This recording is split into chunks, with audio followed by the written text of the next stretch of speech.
Hey guys, welcome to this week's episode of Just Us Being Us. I'm your host, Adella Relentless, and I'm here with.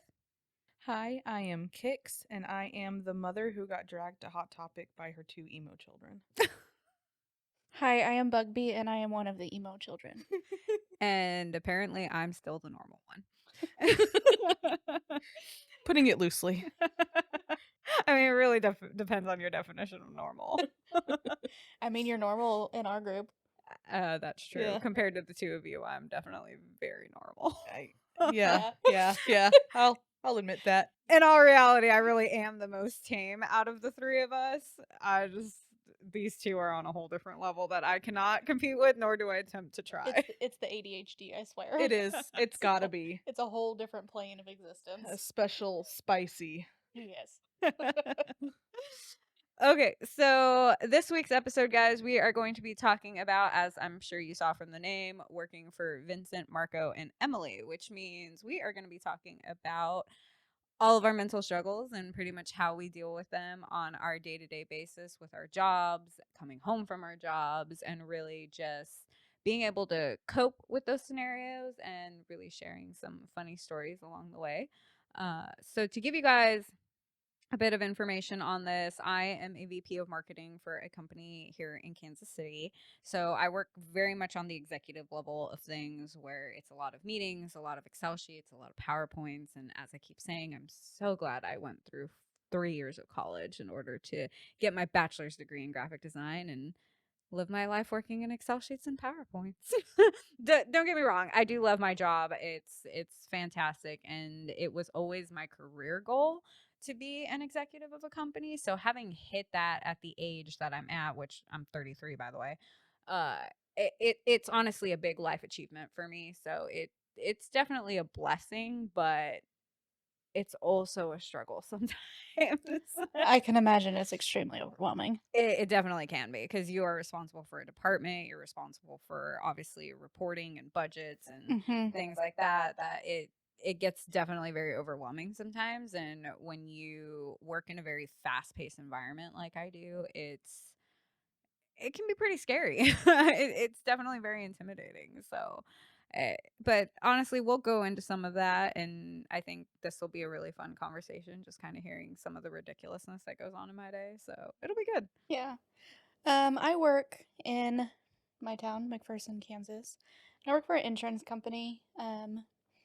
Basically, I do a lot of stuff in the background, and I work in customer service, so I talk to a lot of people, and generally the people that I'm dealing with are not angry or rude or anything like that because we work with our independent agents that write through us. That's So nice. so our agents are our customers essentially. So since they know the insurance world, a lot of times, it's way easier than your normal customer service type situation. Yeah. Of course, we still have some people that are upset about something here and there. I got a really nasty email last week before last. I can't remember. Yeah. Time. Yeah. That was It's a a good one. mystery. Yeah. I sent it to my manager and said, "This is above my pay grade." Yeah. Yeah. I was like, "Okay, if I have to answer this email, I'm not gonna have nice words, so here you go."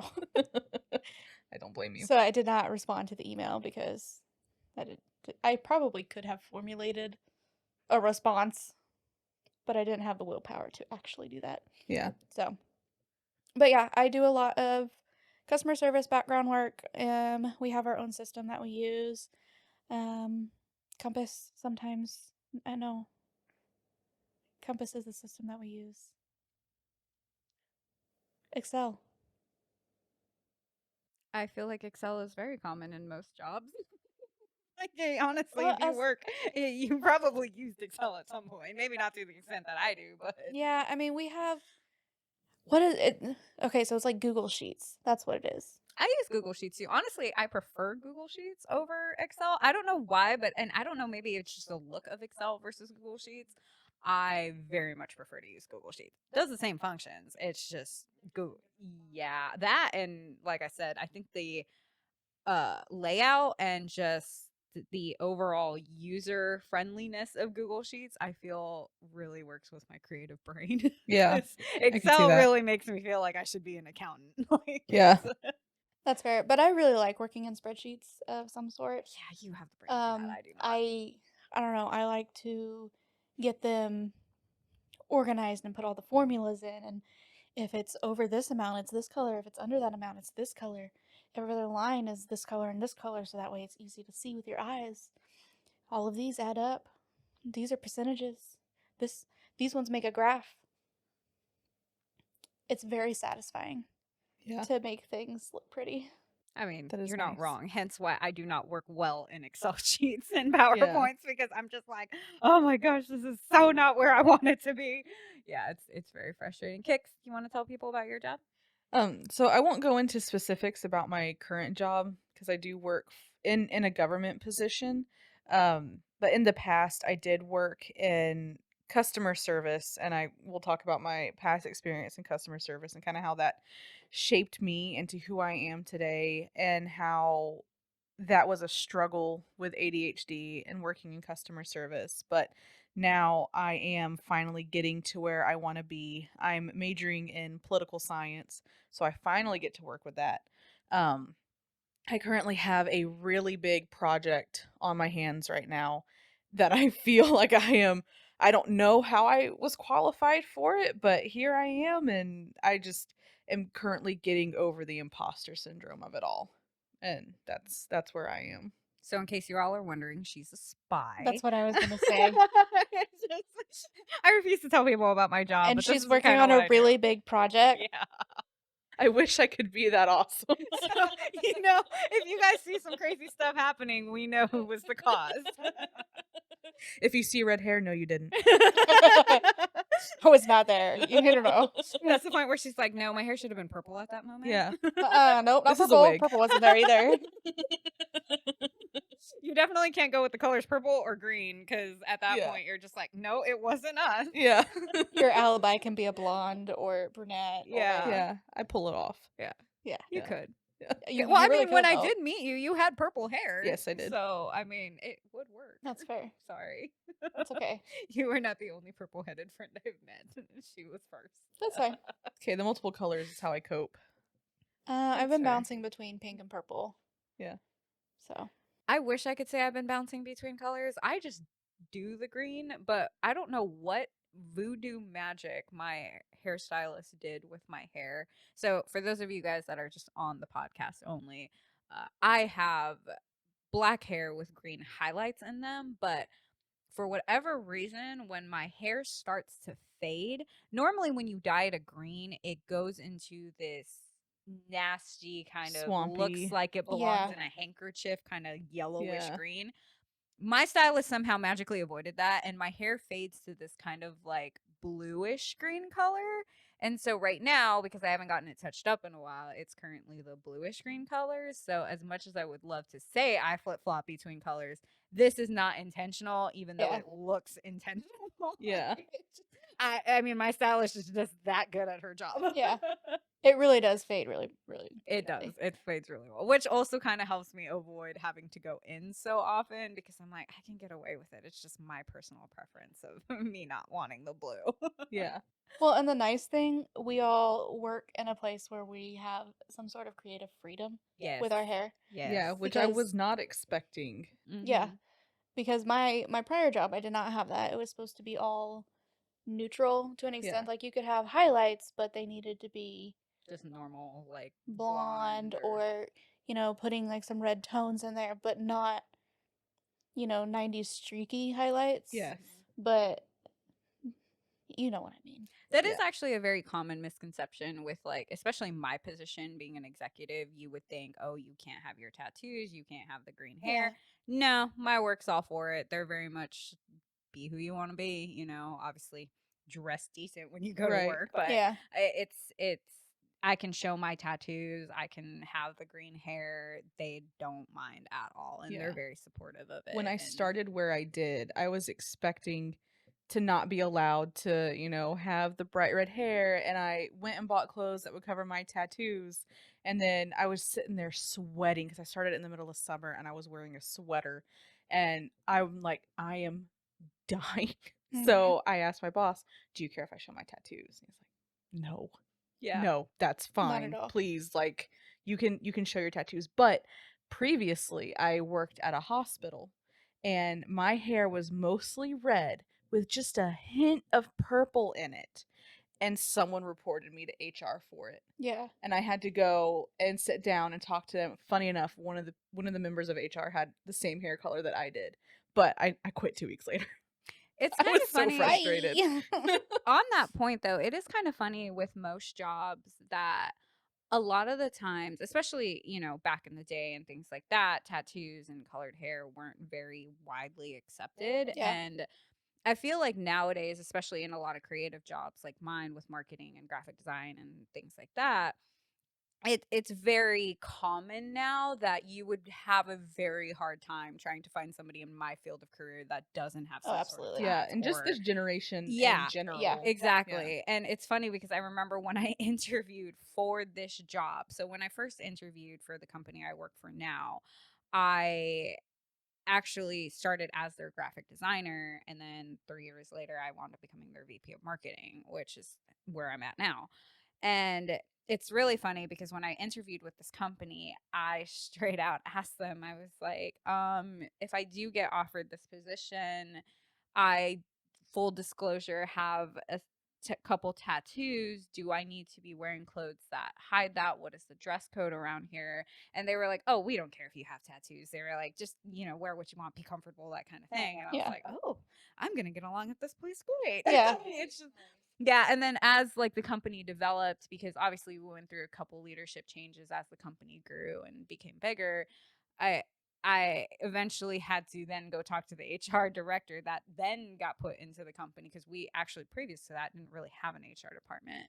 And when I when we finally did get one, I had to ask the HR director, "Hey, so now that things are kind of changing, do I need to cover these things up?" And she's like, "Oh no." She's like, "You're fine." She's like, "We're not changing any of that." Yeah. I was like, "Oh, okay, good to know." So it was good to know that my company is very supportive of just had that creative freedom and that expression and just being who you are. And it's nice too because you do tend to kind of stand out. I cannot tell you how funny it looks that when you are in these kind of meetings or dinners and you're meeting with very important people, that you're literally the one person there with like green highlights and a tattoo, and just like Yeah. everybody Yeah. else is in like button up shirts and nice suits and blazers, and I'm just like dressed with a full sleeve. It's Yeah. I'm over here constantly in like my cottage core wear, like I'm about to go frolic off to the Shire I or mean, whatever. it's funny too because like I've gotten so many compliments like being at, different trade shows Mhm. and just these dinners where it's just like, you're not the typical person that normally sits in these rooms. It's awesome to see, and it's encouraging too, and it's definitely a pride thing where you can stand out in that way. And it's fun. I mean, honestly, I like this look just because A, green's my favorite color, and B, I got my tattoos for a reason, so it's nice to be able to show them every once in a while and not have to feel that restriction. So Yeah. I feel like that makes you very relatable also yeah, when you're oh out yeah, there. You're not just a stiff businesswoman. yeah, You know, yeah. you have Human. a side to you that's human. Exactly. Yeah. But my company as well is very, very open to, letting us be creative and be ourselves. We can wear, we don't have to wear slacks, or we can wear jeans, we can wear leggings, we can wear pretty much whatever we want as long as it's not too revealing, of course. In the summertime, I wear shorts, jean shorts, tank tops, like anything really. They just want us to be comfortable. And that is what I love about this generation. I think it goes hand in hand with this generation really embracing mental health and taking care of Yes. it. Is part of that is self-expression. Yep. Yes. And I think we're realizing that we don't want to mold our lives around what job we have. Yep. Exactly. Like I'm not going to be boring to fit a mold that someone else wants me to Right. fit. I want to be me, reasonably be me, Yeah. and still be a professional doing something that I enjoy. Yeah, that makes a lot of sense. My previous job, I felt that way. I felt like I had to be a certain person in that position. It was very professional. It was very open to the public.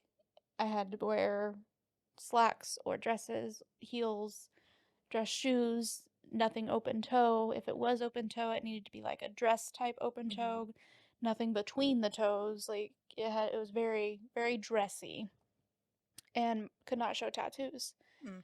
So summertime, I'd have sweaters on the whole time. So I would also be sitting in there sweating because I'm hot, but I have tattoos down to my wrist. Yeah. So I had to cover them. Yeah. And it really made me feel like I wasn't myself in that position. Not to mention, then I got to a position that was very extroverted and required me to lead and People. yeah, lead Yeah. people. I can lead if I absolutely need to, but I'd much rather just do it when somebody wants me to do. Right. I'm Just tell I'm me that what way to do. too. I have no I desire to don't I don't be want to be in a responsible. Just leadership position. you want me to do this? Great. Cool. Yeah. I When do you will need it by? say being in a leadership and see, this is like the crazy thing about my career is that I went from not being in the leadership position to being one of the key leaders in that position. And I'm just like, holy crap. And here's the crazy thing about it is like I'm so grateful to my job because they gave me that foot in the door to hit my career goal, which was to be the executive of a company. And even though I didn't really have the full experience, they were willing to nurture and grow me into that position. And it's been fantastic. I've had a lot of really great support from specific members of my executive team. And they're so amazing in the fact that they're willing to teach me. And when I have questions, I know I can come to them and they'll be willing to take the time to explain and help grow me into those positions. Yeah. And it's a fantastic experience, but going into that position where you are literally the head of a department, an entire department, Mhm. there is a pressure and an anxiety that weighs on you, and it's so scary. And I remember, so when I got to my promotion time, I actually the whole story of my promotion is really funny because it was back in 2021. COVID was 21, 20 right? no, it was 2020. 2020. Okay, right. So 2020. Oh wow. Okay. Yeah, cuz 2020 was like going to be the year. Yeah. Yeah. It's 2020 and then It COVID. Yeah. was the year for something. So basically, at the end of 2020 into 2021, I I wound up getting COVID. So I was gone for, oh, no. I'm sorry. So yeah, I wound up getting COVID. And so I was gone for pretty much the first month of the year. And then my kids wound up getting COVID. So then I was gone for half of that second month in February. Well, the first week I got back after being gone out of the office for a month and a half with COVID, I get invited to a meeting with the CEO and my boss at the time, who was the CMO of the company. And I'm just figuring, it's just a typical catch up meeting, like letting me know where everything's at. Because at the time, I was actually their marketing director.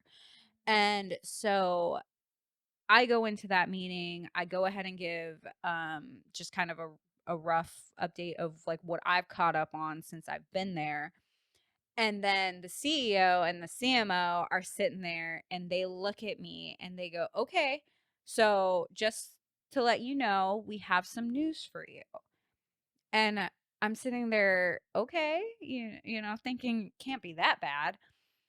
Of course, my anxiety at the time, thank you, Through the Vincent. roof. Yeah, through the roof because you tell me we have something to talk to you about. And I'm thinking, oh my gosh, I'm getting fired Yep. because I've been gone for a month and a half and blah, blah, blah, blah. Oh, my mind was racing. Well, they look at me and the CEO tells me, so just so you know, your boss is leaving at the end of the month. And I just immediately look over at him and go, what? And they tell me it's a good thing. And so previous to everything, the former boss, or for my former boss, the CMO, was also on the board of directors at my company. He had a stake in the company because he actually used to be the owner of the company. So I work in private equity, and so there was like this whole sale of the company, and so he was still on the board, and it was a very weird work dynamic with him working with a CEO, but then also kind of being the CEO's boss outside of the office, being on the board, but then the CEO being his boss in the office. So it was a really weird work dynamic, and I think they kind of talked things over, and they kind of mutually decided, it was time for him to move on and really just wait for the company to sell. So at that point, I'm looking at my boss at the time and I just go, "What?" And they say this is a good thing.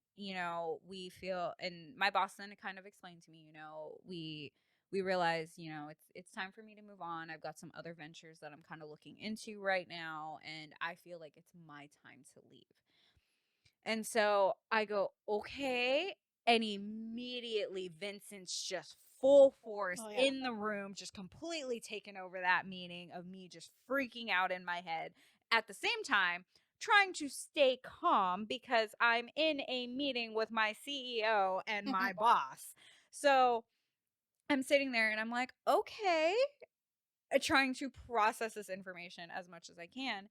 And then the CEO then tells me, what this means for you is we are giving you the marketing department. And I go, wait, I'm sorry, what? what? Yeah. So and he tells me, I love everything that you've done for this company. He's like, you've shown just amazing strength and willingness to help, and you have a good attitude about everything. And he said, I feel like there's nothing in this company you've done that I've ever hated. He goes, I really think you're gonna flourish in this position, so we are promoting you to the head of the marketing department.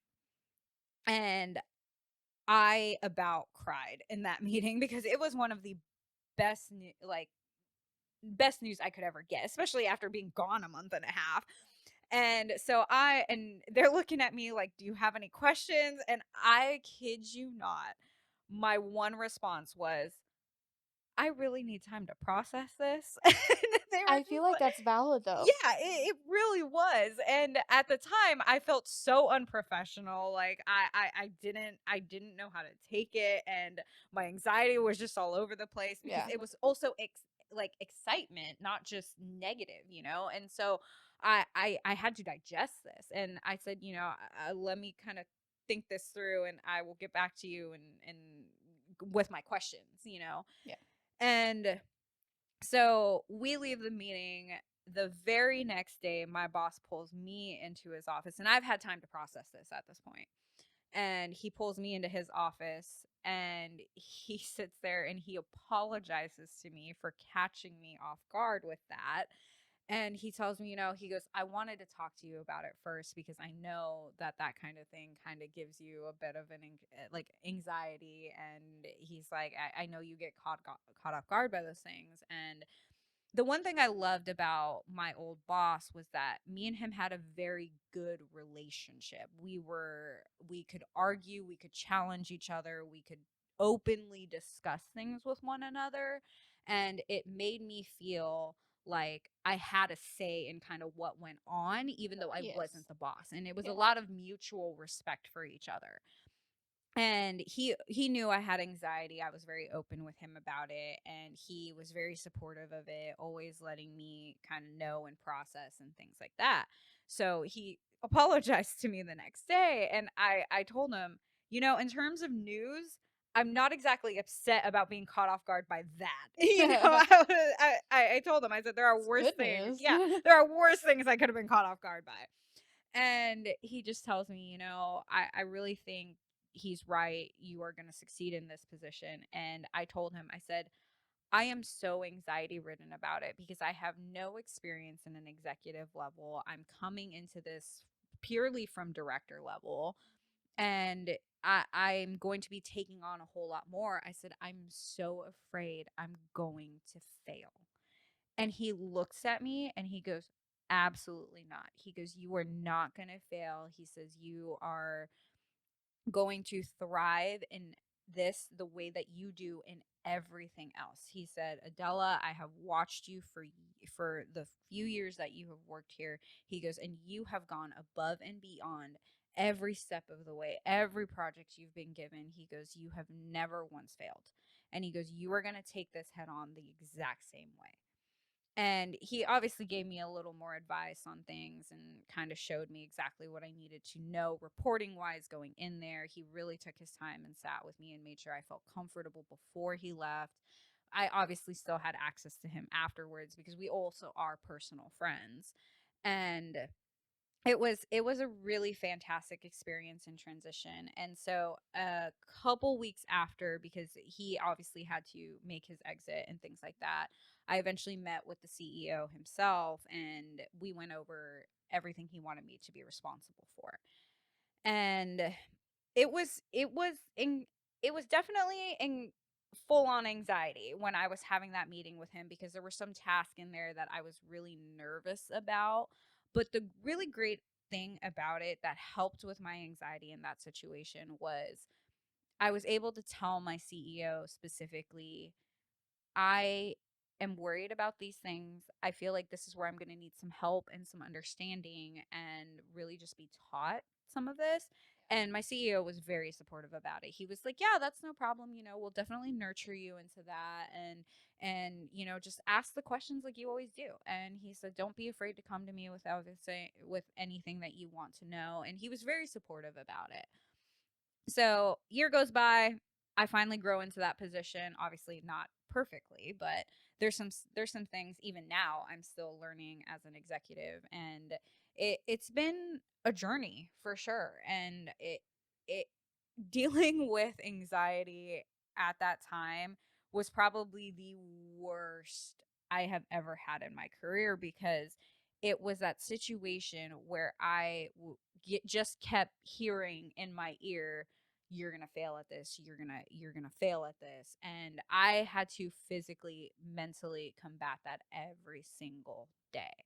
It is not an easy thing to do. And now when I'm responsible for people, because people are relying on me, that's even worse. Because then it's like right now, especially, we have so many big projects within the company that we are so spread thin. We are so spread thin. And it's not just my department, it's tons of other departments. And the biggest thing about it is obviously within a company, you're growing at such a fast pace that you have to do the little things in order to keep up with that growth.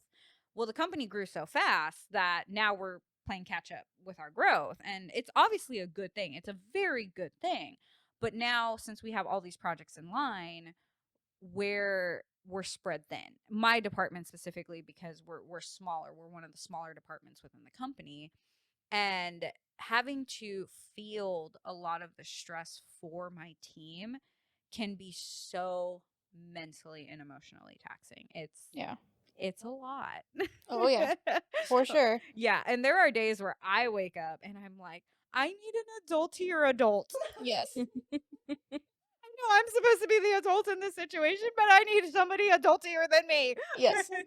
Been there for sure. Yeah, it's definitely a task, but in all honesty, I think it's a good learning curve. And I think the only major thing I struggle with anxiety wise right now is impromptu meetings. Yeah. My boss, who actually is now the CEO, wonderful man, so funny, very smart. I have so much fun working and just having conversation with him. He's hilarious to talk to because he's got great stories and very charismatic. And it's so funny because he's the type of person, and obviously because he's the CEO of a company, he's super busy all the time. So he schedules meetings, when he can, and he puts priority on making sure he catches up with you and knows what's going on in your department. So if you need his support in anything, he gives it to you. Well, it was really funny because he does a lot of impromptu meetings on those times. So and it's so funny because he's very hilarious about his meeting titles. So, like, one meeting I had with him one time was like catch up with Adella. And I'm just like, okay, is this my Okay. MOR? Is this something else? Like, and my anxiety just goes through the roof because I'm like, what am I supposed to have prepared for this meeting? Yeah. Like, it's just, oh my gosh, it drives me absolutely bonkers because I'm just like, okay, well, you know what? I don't know what I'm supposed to have ready, but I'm just gonna get everything ready. All the And things. yeah, just all the Walking in things here with ready. everything. And that's the other half of it is I never like being the person that says, I don't know.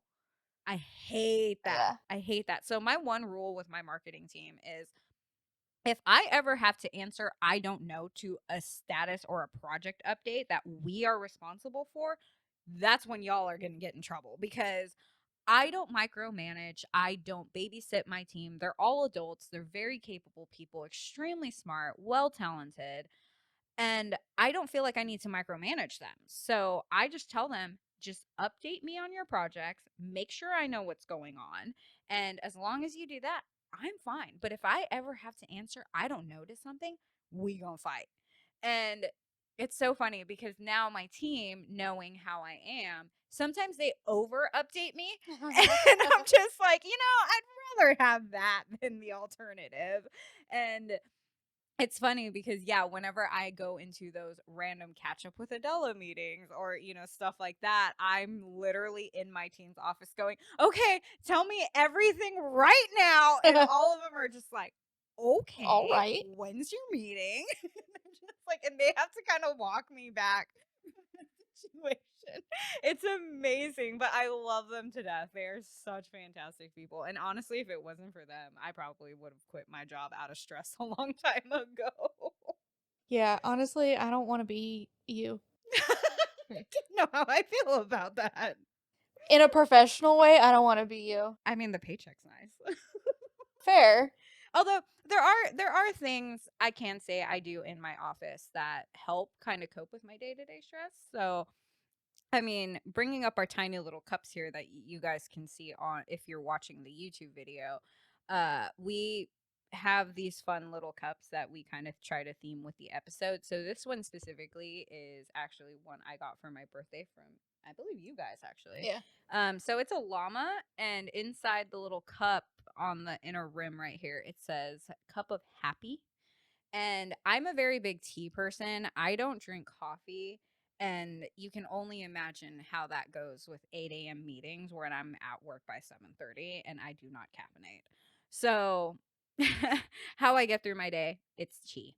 Yes, I drink dirty plant water. So I actually have this little tea station in my office that I bought for myself, and basically I just sit there. I have this amazing chair in my office. It is my favorite piece of furniture that sits in my office. And I will sit there in the morning, sit on my laptop, answer my emails in that chair, drink my tea, and then go off to my meetings. And it's such a nice way to start my day that it helps kind of prep me for that. And I think that's a big thing is finding like key important things that when you're that stressed out at work, find something to do. Like find something that makes your day start off positive. Yeah. With with me here recently, we've had some of our team members go to different departments at our company. So we've had turnover, but good turnover because they're getting promoted within the company. Mm-hmm. And my particular line of business that I work, it's kind of complicated and it has to be very exact and very correct or it will get sent back, and it's has to do with, sending things to the state, and it's a whole thing. You're also a spy. I wasn't going to say it. I have to send things to Kixx. Kicks over there is Yeah. like, quit telling people. Stop telling Obviously, something went wrong with your training. Okay, so essentially, I don't know why I'm beating around the bush. Essentially, it's bonds. That's all it is. And they just have to be very, very particular. And certain things need certain forms, and everything has to be spelled exactly right. And filled out exactly right. And if you miss one tiny little line, then the state's going to send it back, and then we have to redo everything. And Okay, I it's changed my answer. You work for the military. it's a You hassle. sound like my It's a husband. hassle. But I really enjoy that kind of work because it's different every day and I never know what it's going to be. So it Mhm. really helps use my brain and have to think about it. Whereas the other stuff that I do gets to be very monotonous and it's very hard for me to stay focused on it.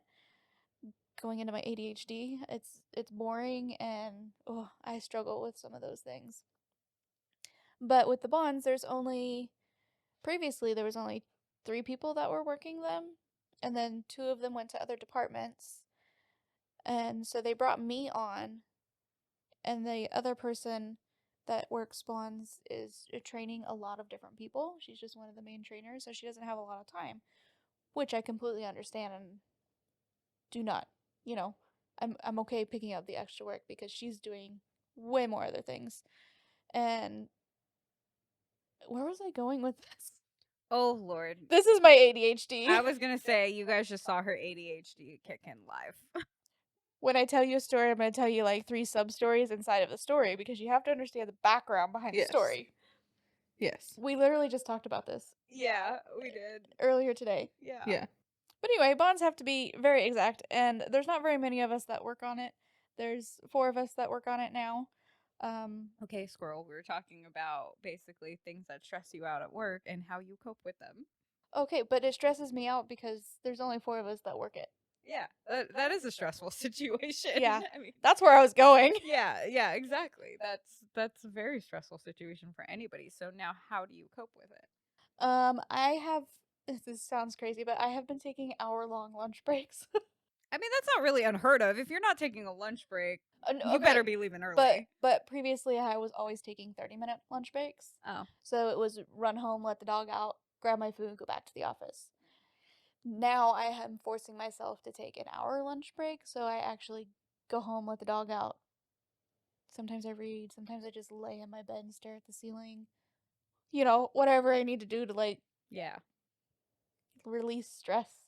And then I'll grab my food and go back to the office. I will say that is a very key important thing for those of you guys that don't take your 2 15-minute breaks and your lunch break. I know a lot of the times we get super busy in our day. It gets very difficult to have to step away. Mm-hmm. Obviously, you don't have to take the full 15 minutes if you don't want to, but take that time to walk away from Oh, yeah. whatever it is that you're working on. It is so much of a needed breather. You don't even realize it most of the time. Yeah.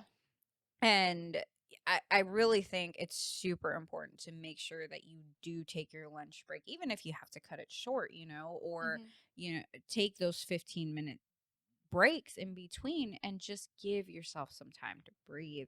You would be surprised how much more refreshed you feel and how you wind up seeing whatever it is that you're working on with different set of eyes because you've walked away for a minute. Yeah. It's a good thing for you to have. Kix, you want to tell us about your spy job and how it stresses you out?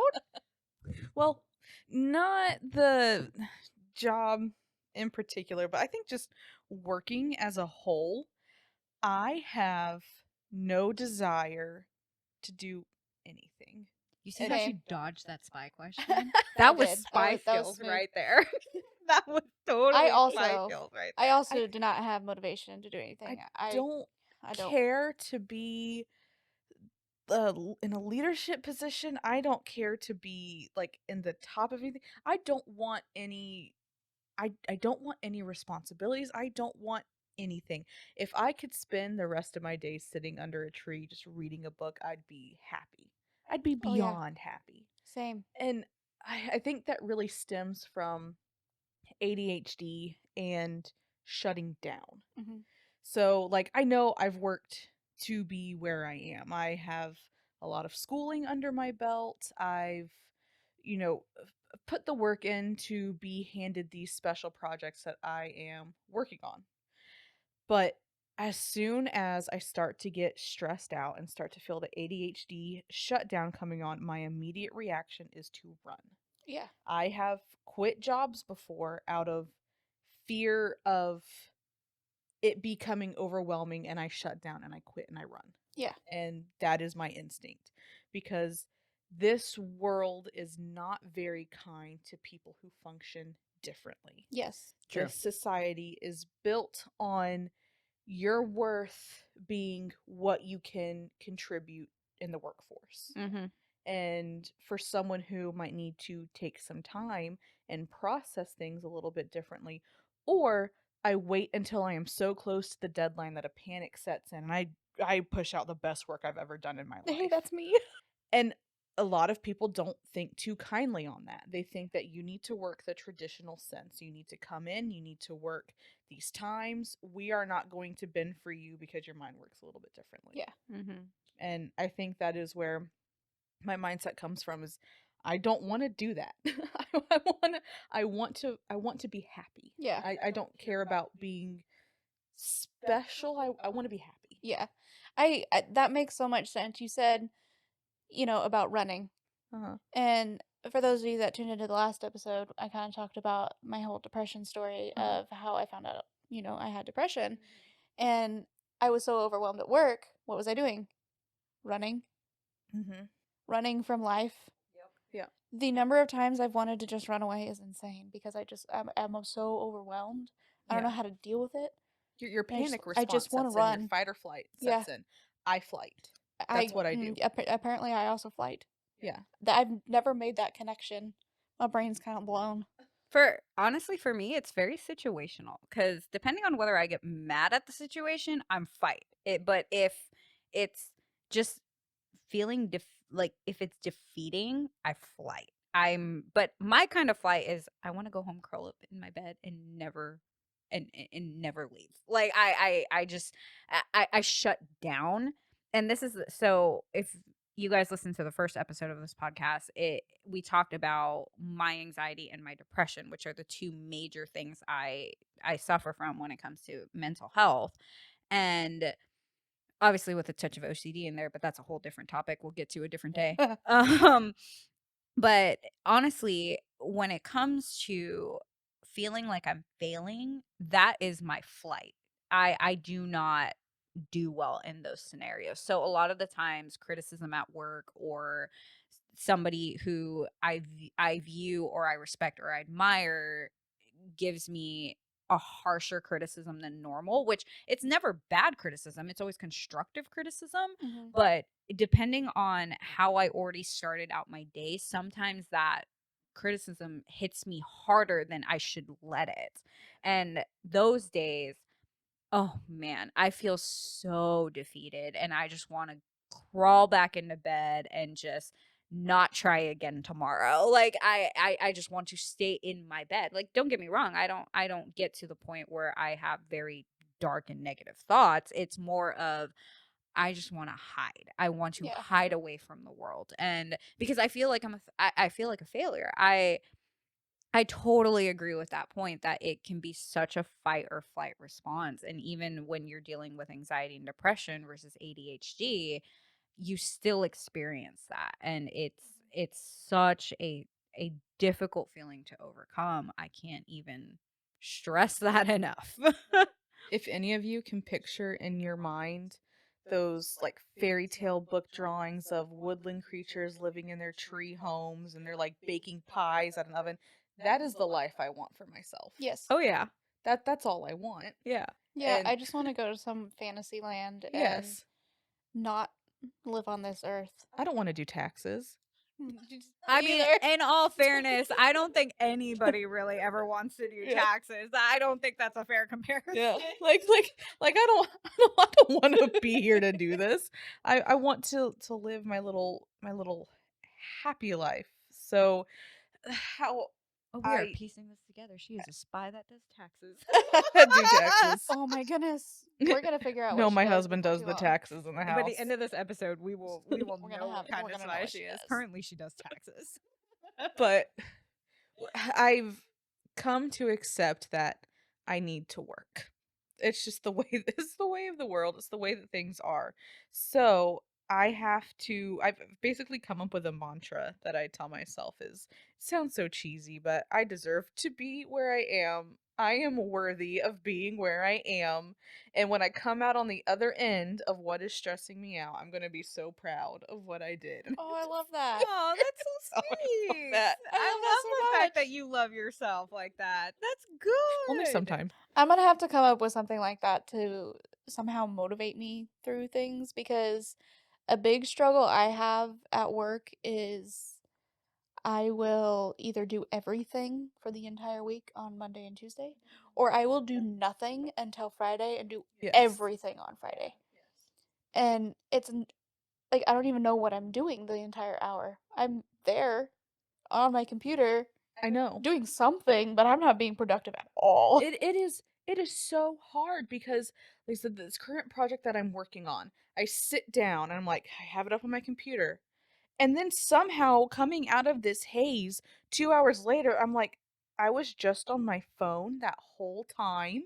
Yeah, for 2 hours. It's what and I had only gotten on my phone to try and find a podcast or music to listen Uh-huh. to so I can focus. And what was I doing? Looking on Etsy, and it was Yes. a haze. I don't Yes. remember anything that I looked at. I'll do the same thing. I'll put my earbuds in. Okay, start some music so I can make my brain turn off and focus on the music and not whatever is going through my head Right. because my brain never stops. Right. And then I'll be like, oh, look, a notification. I'll go there.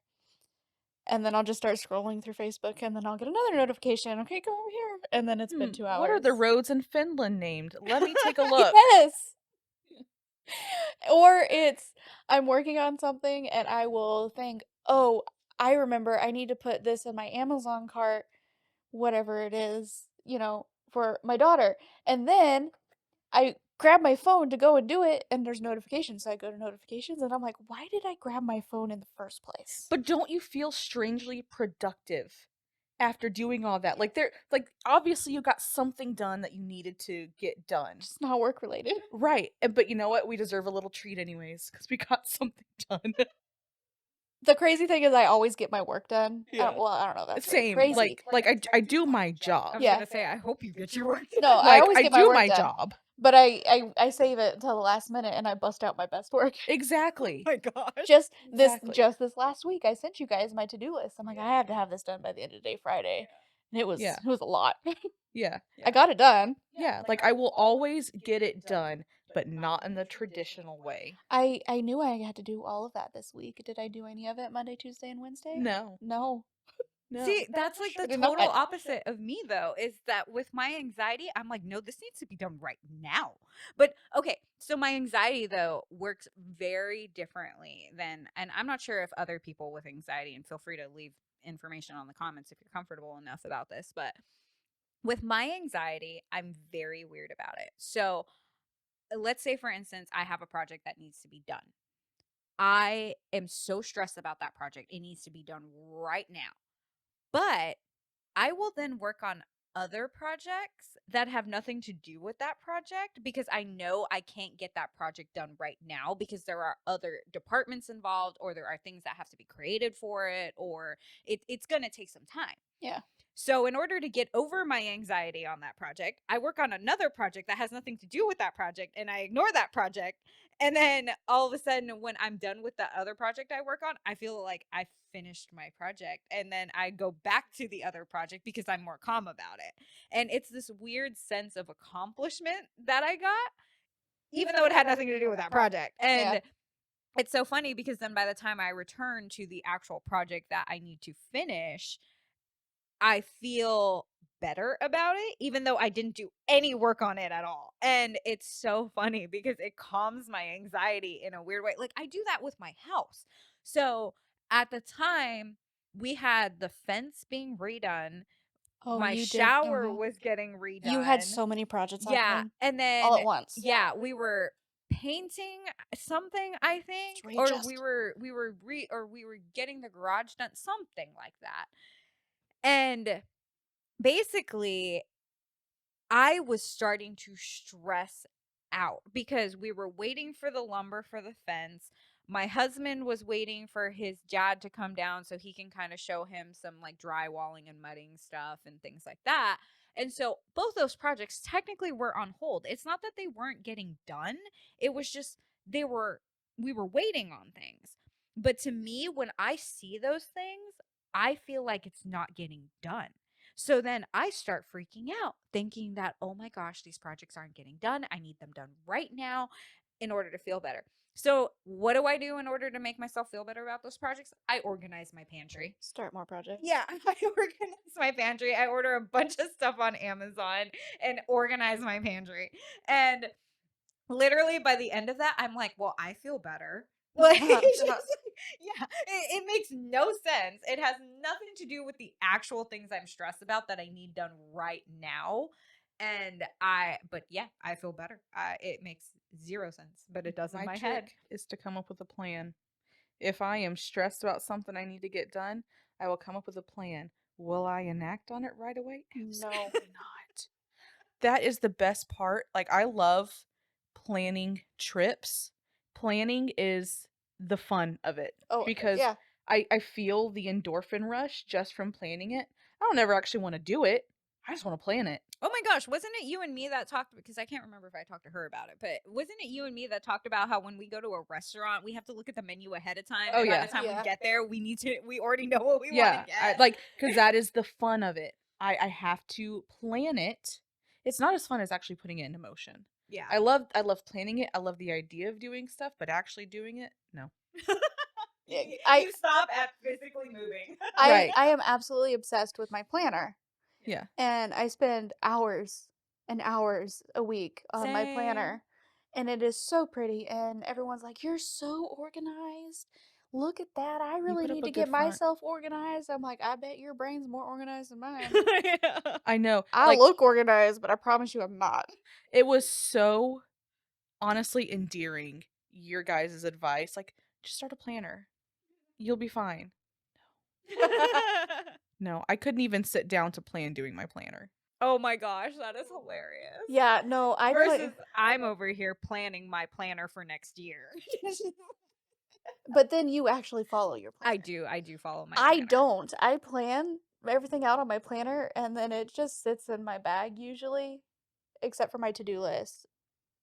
Oh, so Vincent would never allow me to not follow my planner. I lose my mind if I don't follow my planner. And I'm not so bad to a point where if something gets thrown off in my schedule that I immediately need to go curl up in a corner and cry. It's more of mentally, my planner is the thing that lets me at least know what to expect with my week. So for me, I will sit there and write down all of my meetings, appointments, personal things I need to do, and I at least have a good overview of what's Mhm. going on, because my meetings change all the time. Like, I will go into work on Monday, and then by Tuesday at 10:30, my entire Thursday is booked with new meetings. Yeah. And they change all the time, but at least I kind of have a general sense of what has already been scheduled, and I know that I can be flexible with X, Y, and Z if something were to come up, and it just helps me kind of recenter myself after a really busy week. And so my planner is a good coping method for me in order to quell a lot of that anxiety, because my biggest thing is not knowing what's going on in my day. I hate that. Hate it. And so it's a good way for me to keep myself centered and focused. And the few weeks that I do not do my planner, I Utter am a wreck. chaos. Yeah, they're utter chaos. I'm like, what am I doing? And I kid you not, I love my coworker to death. She is an amazing person to work with. I kid you not, I joke about her being my babysitter, because and you know when I don't do my planner, because she will be in my office every 5 minutes going, aren't you supposed to be in a meeting? And I'm like, "Oh, crap. Which meeting is this?" And she's like, "This meeting about that." And I go, "Oh, God." And so I'm running to different conference rooms at this Yeah. point, because I'm just like, crap, I totally forgot I'm supposed to be in these meetings. And she does a really good job of giving me that support, where she just knows, okay, she's going to forget about this meeting. But then when I do my planner, she never really has to do that. And so it's funny, because she can always tell when I don't do my planner, because I look at her and I go, "Do I have any meetings today?" And she's just like, "Yeah, Yeah. 3 of them in 2 minutes. Crap." And go. Yeah. Yeah. Yeah. I very much like to know what my week looks like. Mainly just meeting wise, and we have this thing called hotline, which is where we, answer phone calls and answer questions that agents have, or sometimes insureds will call with billing questions or things like that. And I have to mentally prep myself for hotline because I have to talk to people. And as we've already established, I am not an extrovert. I am very introverted and I don't want to talk to people that I don't know. Yeah. If I know you, I am very social. Very social. Not shy in the least bit at all. But I don't like talking to strangers. I'm out. I'm good. That So is I good have because our mothers did warn us we're not supposed to talk to they strangers. yeah, they did.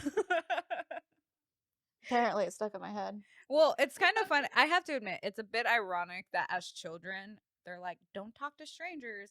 As an adult, you have to go talk to that stranger. I want to say my job is Like, literally oh to God. talk to Yeah, strangers. exactly my point. My absolute nightmare is being told, no, that cannot be an email. It has to be a phone call. Girl, Tell you me would about never it. survive in my line of work. Absolutely not. I'm like, you sure it can't be an email?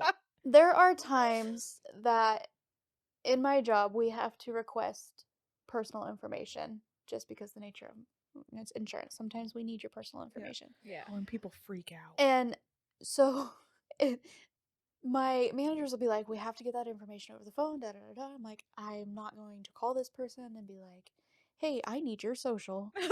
Yeah. Because they won't trust you, but Right. they will trust a scammer. Right. Yeah. Yeah. And granted, I don't call the insureds for that. I'll call their agent. But my biggest thing is the agent is probably not just going to have that insured social security number. Right. So then they're going to have to call the insured and get it and explain why they need it and da da da da da. And if they don't know why, then they're going to, well, I'm not really sure. Let me call back. And then it's just a whole phone tag thing. Yeah. So what I have done to make that easier for me, I typed up a whole email, and it's not just social, but any type of, personal information. And I will tell them what I need and why I need it. And please call me with this information when you have it. My phone number's below. Yeah. That Because is so nice. if we can just like cut out the whole, well, Cold I'm going to have to calling? call them and this and Yeah. that, and they want to know why this, and no, this is what I need. This is why I need it. Call me when you have the information. It's Yeah. nicer too because you actually have time to process your thought doing it that way. Yeah. So Well, yeah, and that's I think the agents, at least the ones that I've worked with, actually prefer that because then they can go to the insureds with information, Mhm. and it's not we're calling and requesting information that they don't have. They're like, well, I'm gonna have to get that information. It's just an awkward phone call. it is a very awkward. Yeah. Like I get not sending that through email. I please don't. I stress, please call me with this information. Yes. Do not email me back. Yes. Practice internet safety. Yes. Not that I mean The spy would know.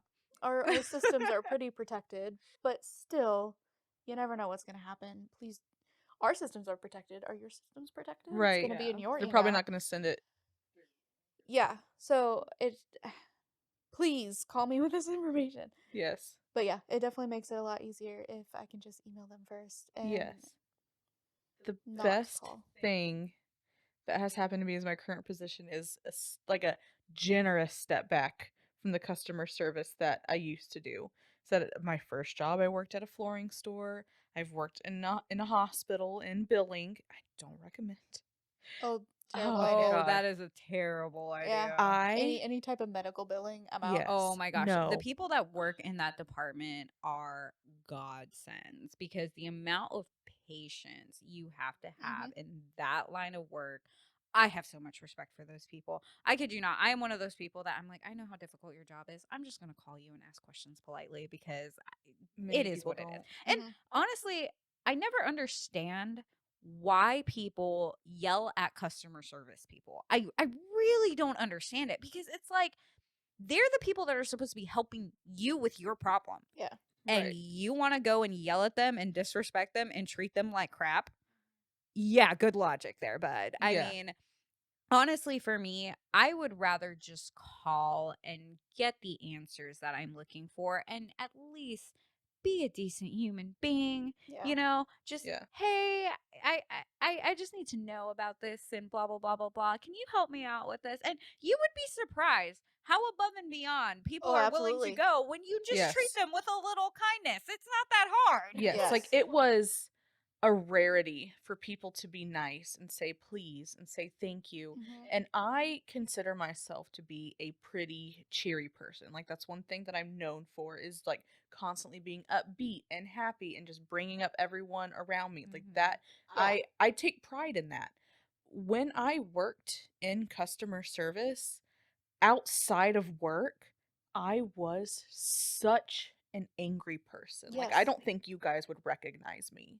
The type of attitude that I Mhm. had. It wore me down so completely, and I the breakdowns that I had, like, Yes. coming home from these jobs, again, not the one I have now, the jobs I had at the time. I was just such a different person, and when I finally took time for myself and I could step back, that was the time I heard I needed that. I mean, I I needed that remember so when you were badly. working that, was it like a graphic design position or It was I pretty much a catch-all position. yeah, I remember Yeah. when you were working Love that those. one, you were so stressed out with that one too. And you would Mhm. come home and you would jump in our chat and you would just be like, I'm ready to burn this place down. Yeah. Not that you ever actually did, but Right. I mean, I just remember the level of stress that you were constantly under. And Just constantly just treated like a piece of trash by yeah. people, you know? There is a And fly in here. Sorry. that is kind of the other thing too, that like a good point that you brought up is like when you have these very stressful days and situations, because there are some days and weeks where I will just have back to back to back to back to back meetings.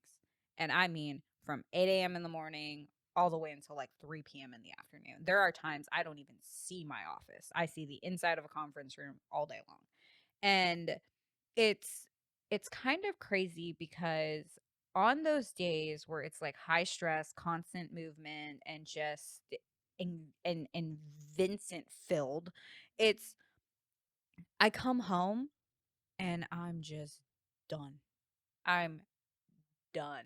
Like I have to sit on the couch and just do something mindless. I Mhm. cannot and it wears my brain down so much that I don't even have the energy for my children, which talking last episode, that hits me hard. Yeah. And my children are still very young to the point where when I don't get those days with them, where I don't have the energy for that, I kick myself so hard because I then think, well, that's another day wasted.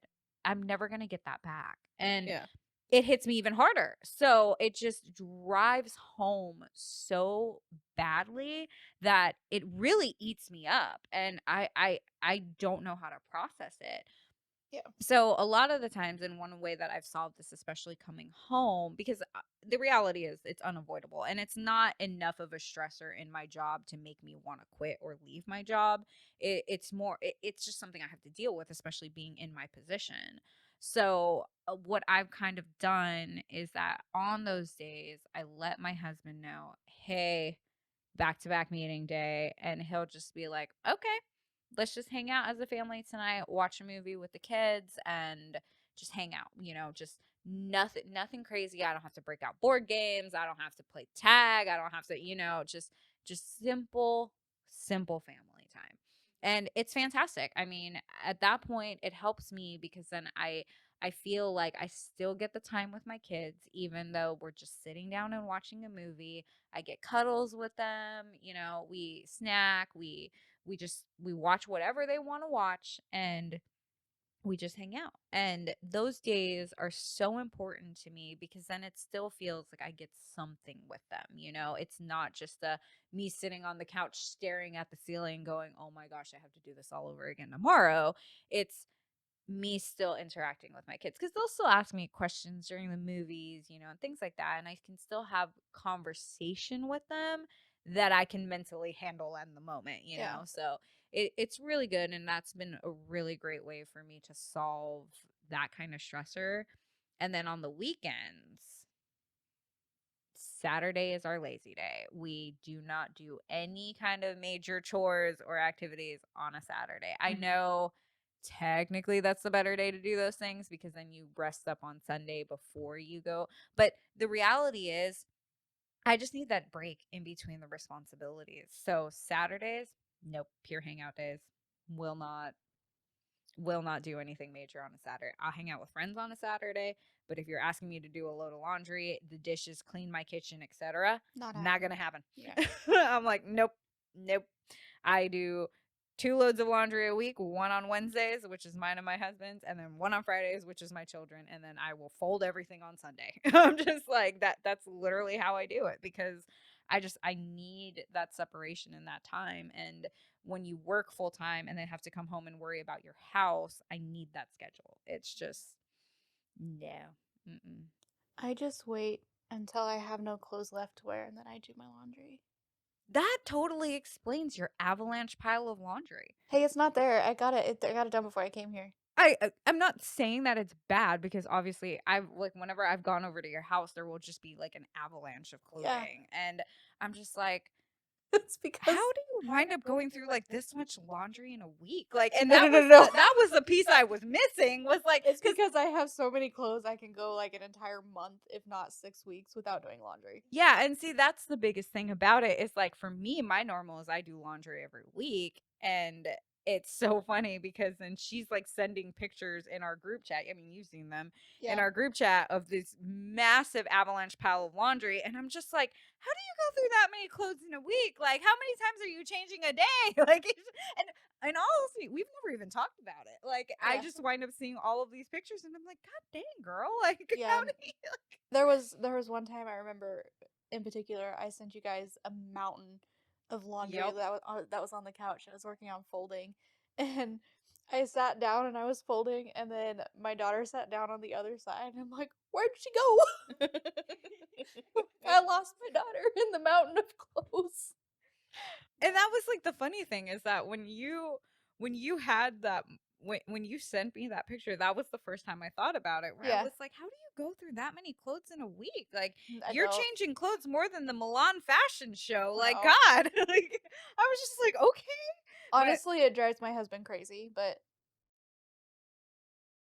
My husband does the laundry in our house. He is the laundry doer, and I cannot thank him enough for it. that is amazing. He like I gotta give my husband some credit. He is the dish doer, he is a laundry doer. Oh my goodness. I That is feel amazing.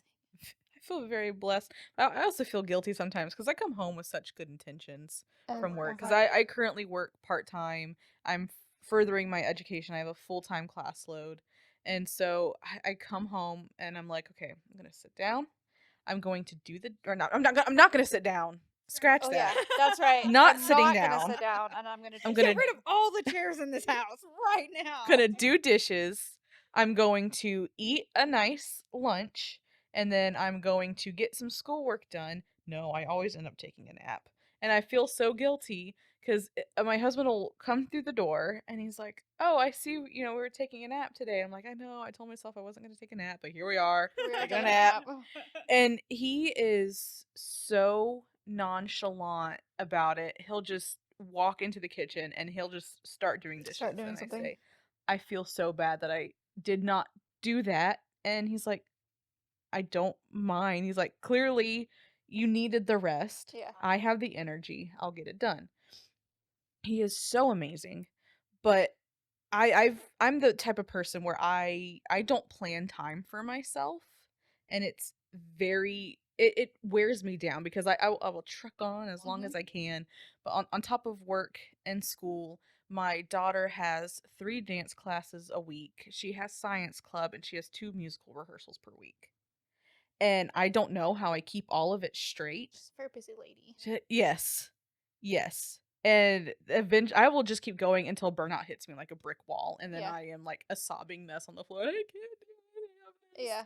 So currently, I am struggling with not going back to school next semester, just taking a semester off because I am taking a bigger position for work. And my husband's schedule is changing where he might be working in the afternoons. So I'll be coming home from work and then taking care of like household duties and Savannah's after school See, and her after school. I just heard that schedule, and my mind's like, how are you not using a planner? Like, I feel anxiety just having Yeah. listened to that schedule, and I'm it- like, I need to write all of that down. It stays up here. I don't know how it does because sometimes I'll be like, da da da da da. What do I have to do today? And I just sit here and like you can see the wheels turning. I'm like, oh, that's it. That's it. Okay, yep. See, Got it. again, Yeah. it would absolutely freak me out. I'd be like, no.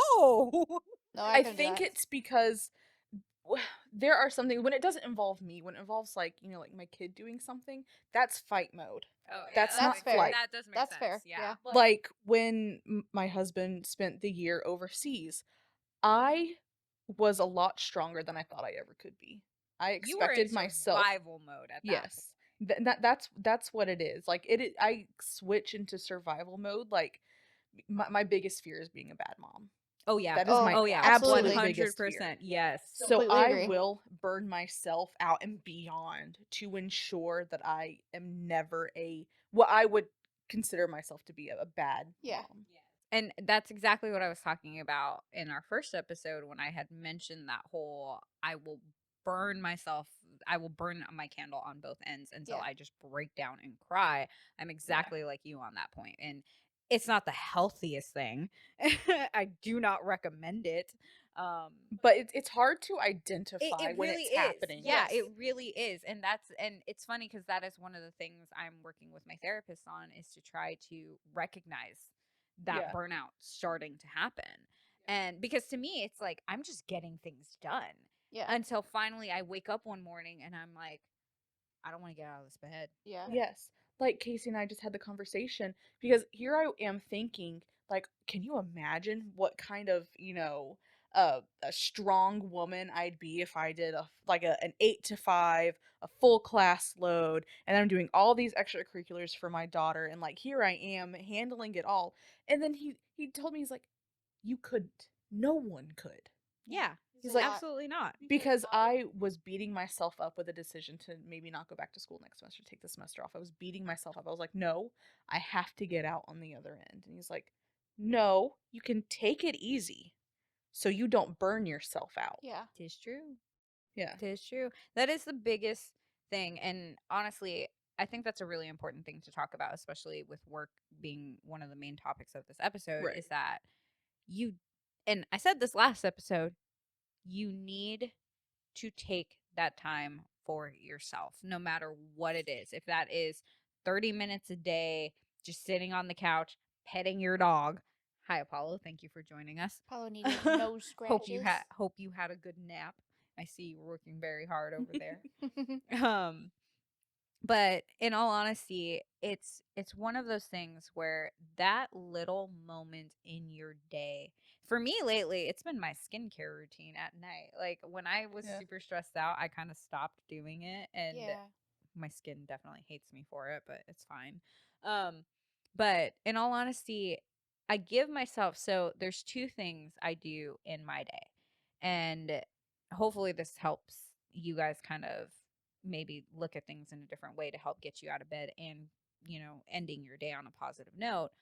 But one of the best things I learned, especially in therapy, is to, when you wake up, give yourself a simple task to start your day with. And that's either my goal as soon as I get up, brush my teeth.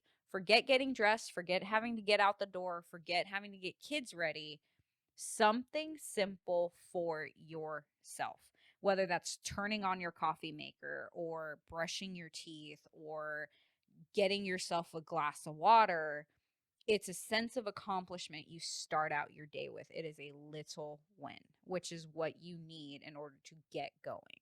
So for me, my start of the day is I'm going to get up and turn on my electric kettle so I can make myself an iced tea before I leave for work. Yeah.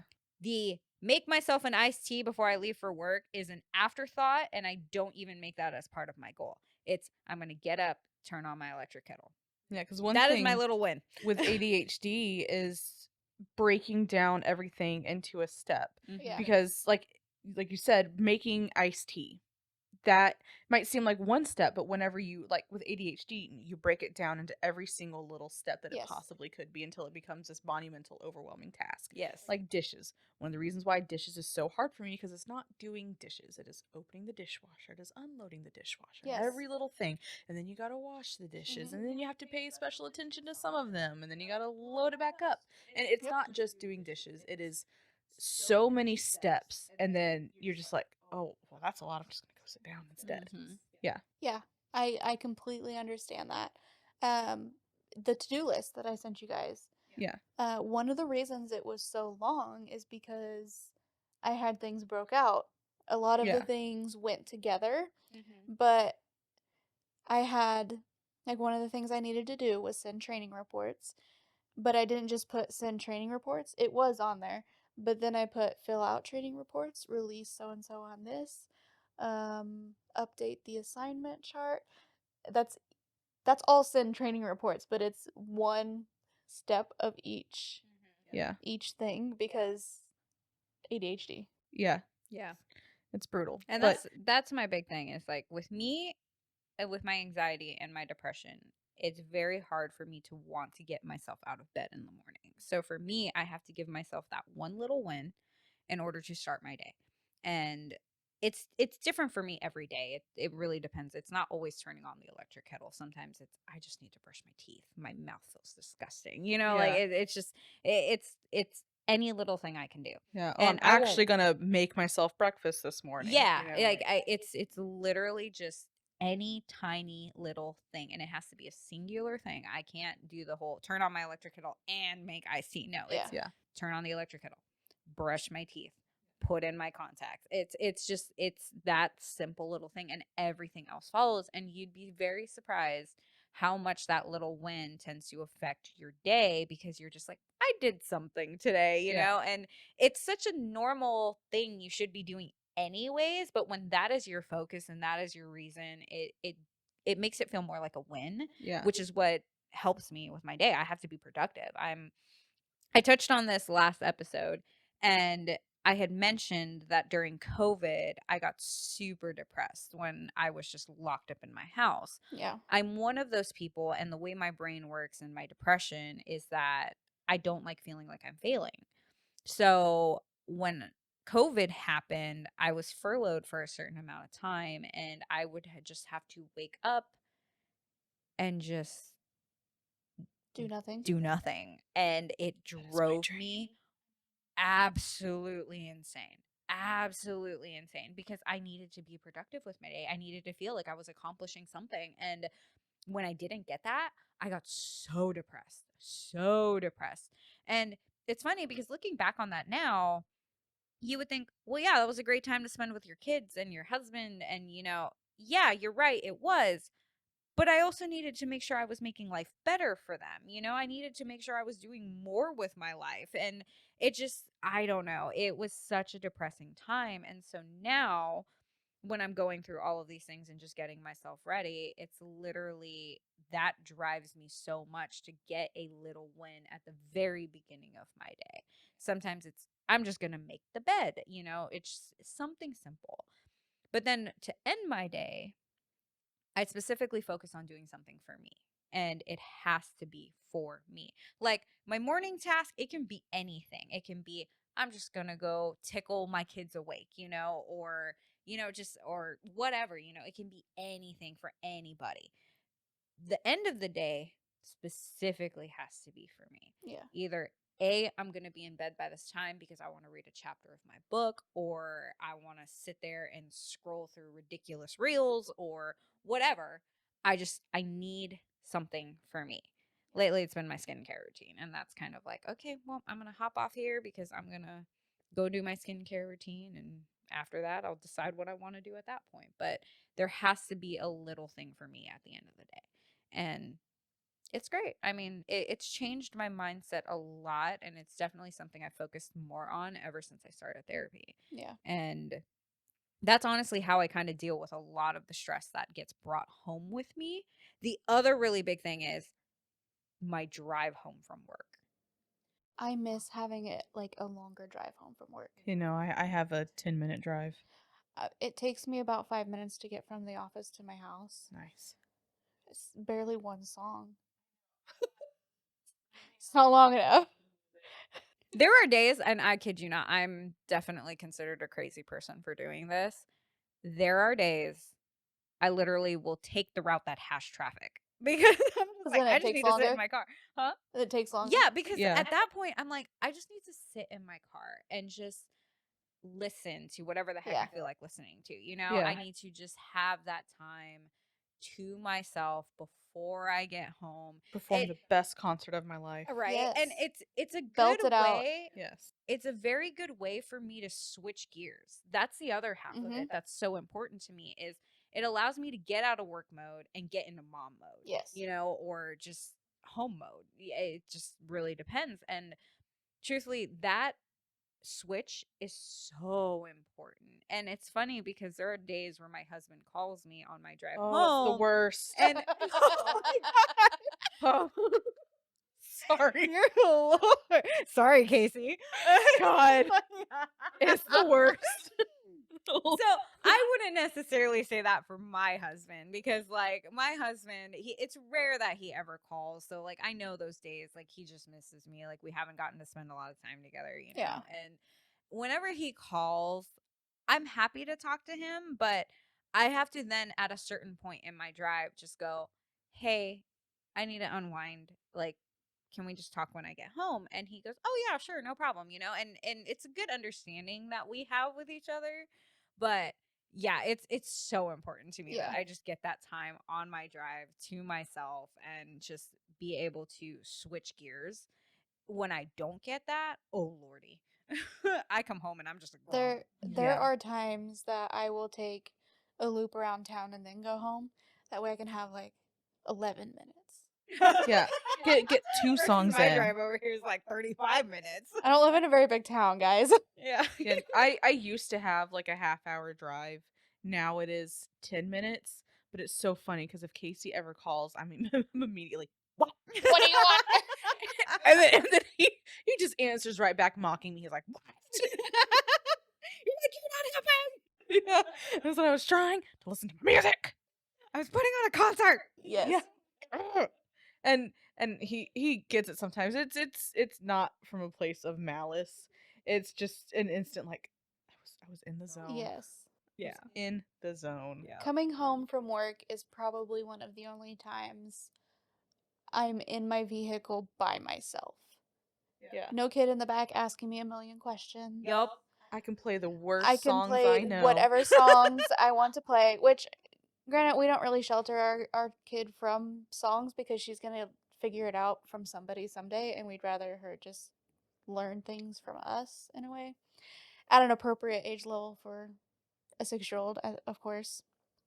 But yeah, we don't shelter her because she's gonna learn it and we'd rather be the ones that teach her things. I know. I think we are more particular about each other's children than we are our own. Like, Yeah, I think so. It's Savannah just judges my music taste. oh, sweetheart, your daughter judges a lot of things about you. This song is so boring. So I'm actually super proud because my daughter has in the last, I don't know, probably 5 or 6 months, maybe a little bit longer, started a playlist on our Apple Music and it's her faves. And it's like Bad Omens, Memphis Mayfire. Heck yeah. I'm like, yes! I've got a Yes. K-pop kid. I'm raising a little metalhead. It's amazing. Yeah, I am too. A Day to Remember, her favorite song. Can you can you play the da da da da da song? Yeah, yep. That was honestly, that song is officially the da da da da da song. Yeah. And it's funny because obviously the downfall for us all Yeah. from A Day to Remember is literally the song everybody knows. Yeah, And of course. it's so funny because it is literally one of my favorite songs, obviously with a couple other ones in there, but it's now my new favorite song for that reason because we were driving in the car, we had the kids, and she literally goes, "Auntie Adella, can you play the da da da da da song?" And I was like, absolutely, absolutely. less. Yeah. let me just start this Yeah, right now. yeah, it can go on repeat for you, sweetheart. Like, oh my God, I loved it. So now that is my favorite song because of that memory. Yeah. It's so fantastic. And it's funny because my boys are totally turning into metalheads. And it's funny because DeLuke especially, he cracks Oh. me up. He gets So he waits for the breakdown. oh, It's amazing. he does. He totally does. It's fantastic. Like he'll be sitting in the car and he'll be waiting and waiting, just chill. And then all of a sudden the breakdown happens and he's like, Headbang. yeah, headbang. And I'm just like, what in the world? And then his brother over there is like, just vibing out. And I'm just like, I got metalhead kids. I'm like, I am so proud. And it's so funny because so that song from Memphis Mayfire, Blood and Water, but I have lyrics from that song tattooed on my forearm. Yeah. And it's funny because my 7-year-old saw this tattoo before he heard that song. Yeah. And it was so funny because we were in the car one day driving home. I think it was from a store. Cody was driving, Blood and Water came on, and the lyrics of You Can't Believe What You Hear from the Mouth of a Serpent came on, and he recognizes that from my tattoo. Yeah. And he goes, Mom, he's like, that guy just said, what's on your tattoo? And I'm just like, yeah, baby, because those are lyrics from the song. And he goes, you got a tattoo of a song?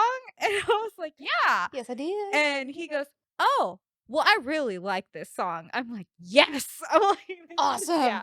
yeah, it was great. Like, so Blood and Water is both mine and my favorite kid's song, or mine and my kid's favorite song from Memphis. It's just, I love being able. I'm so excited for the day I get to take him to his first metal concert. I'm still Yes. deciding which band I'm Him gonna. him and our daughter also just haven't taken her yet. I'm not ready to mosh with her. I'm Honestly, terrified. I really think, and it's just because of my personal love for them so much, I really think Memphis Mayfire is going to be his first Yes. concert. I think that's what I'm leaning towards also. I think it would was- just be an amazing show. Yeah.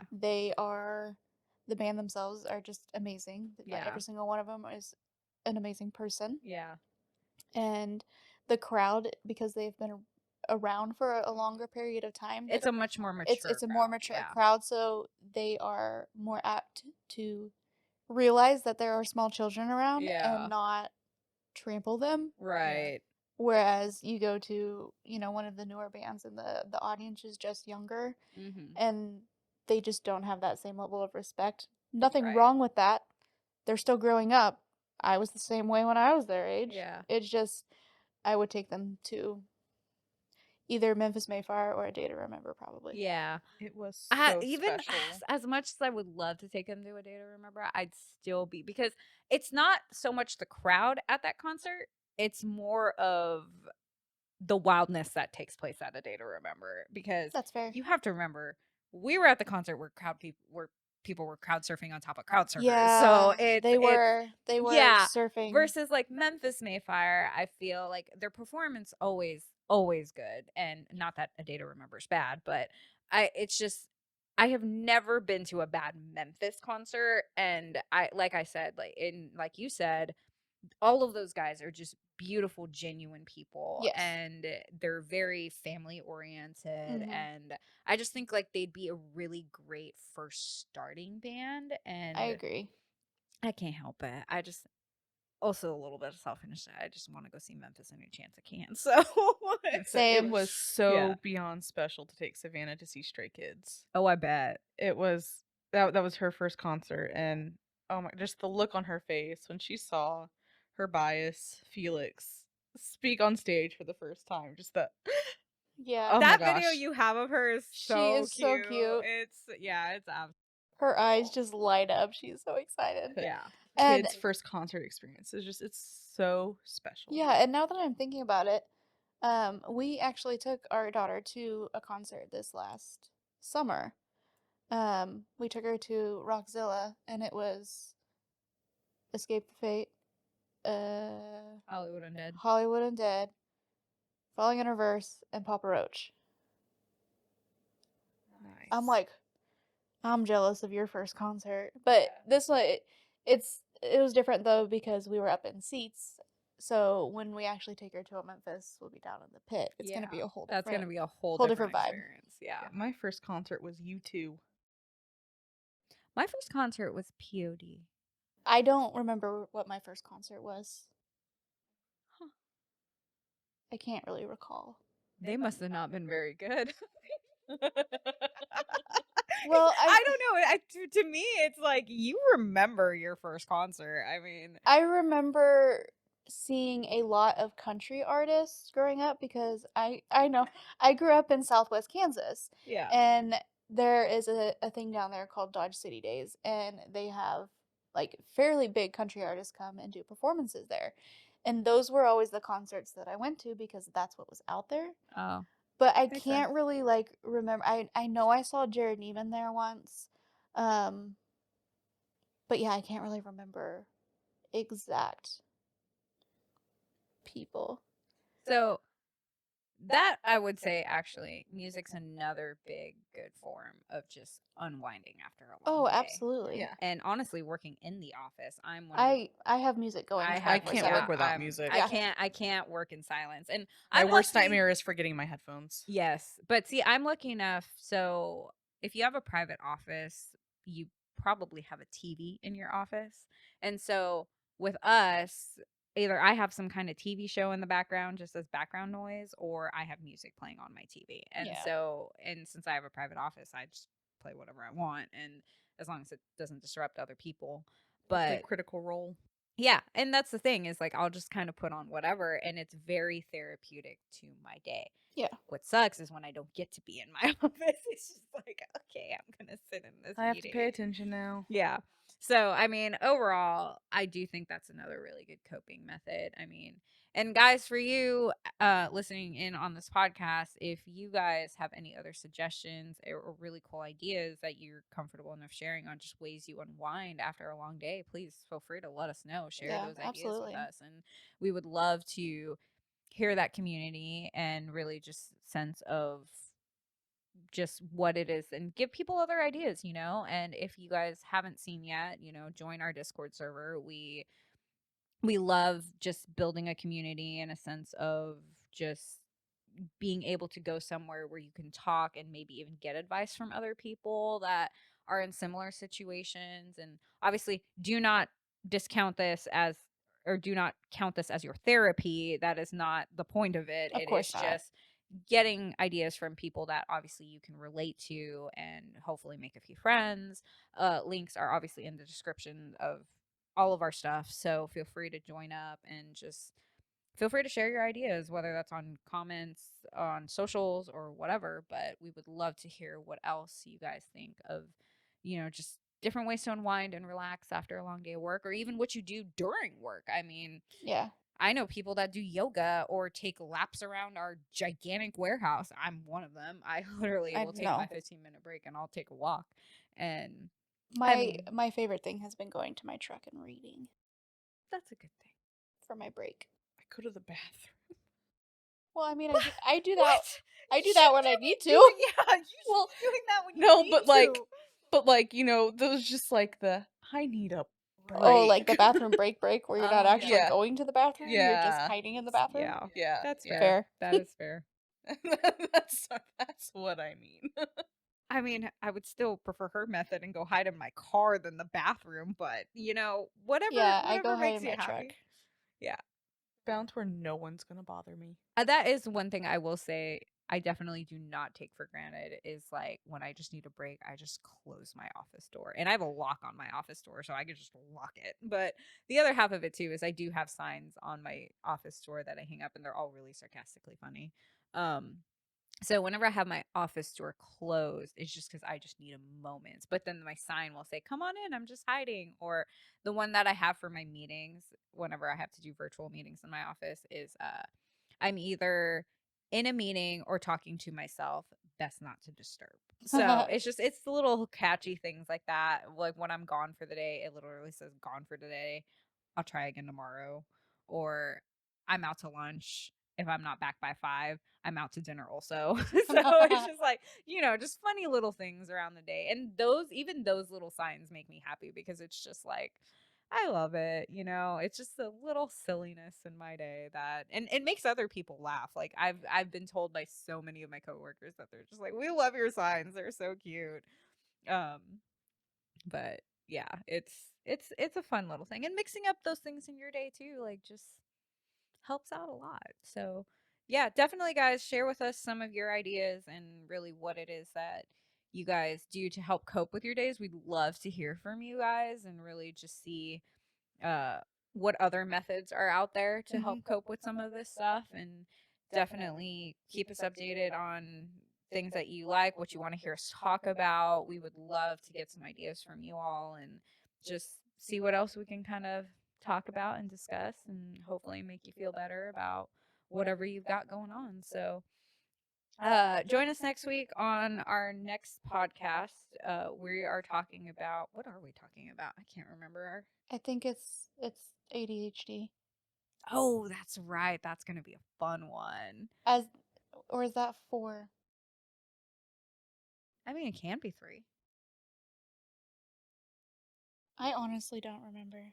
I mean, at this point, it's going to be 3. So, the next episode, we are going to be talking about Asterian daggers and hot dogs.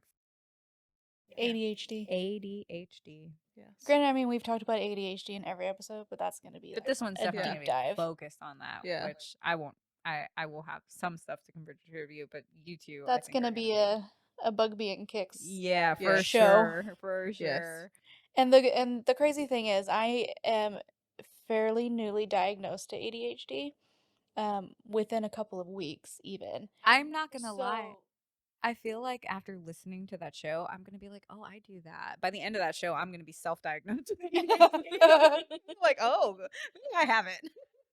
But yeah, so just talking to Kixx over here, she'll say things, and I'm like, oh my goodness, that makes so much sense. Like, just you blew my mind earlier in the episode with running. I'm like, oh, of course. Yeah. Because I'm still learning about it.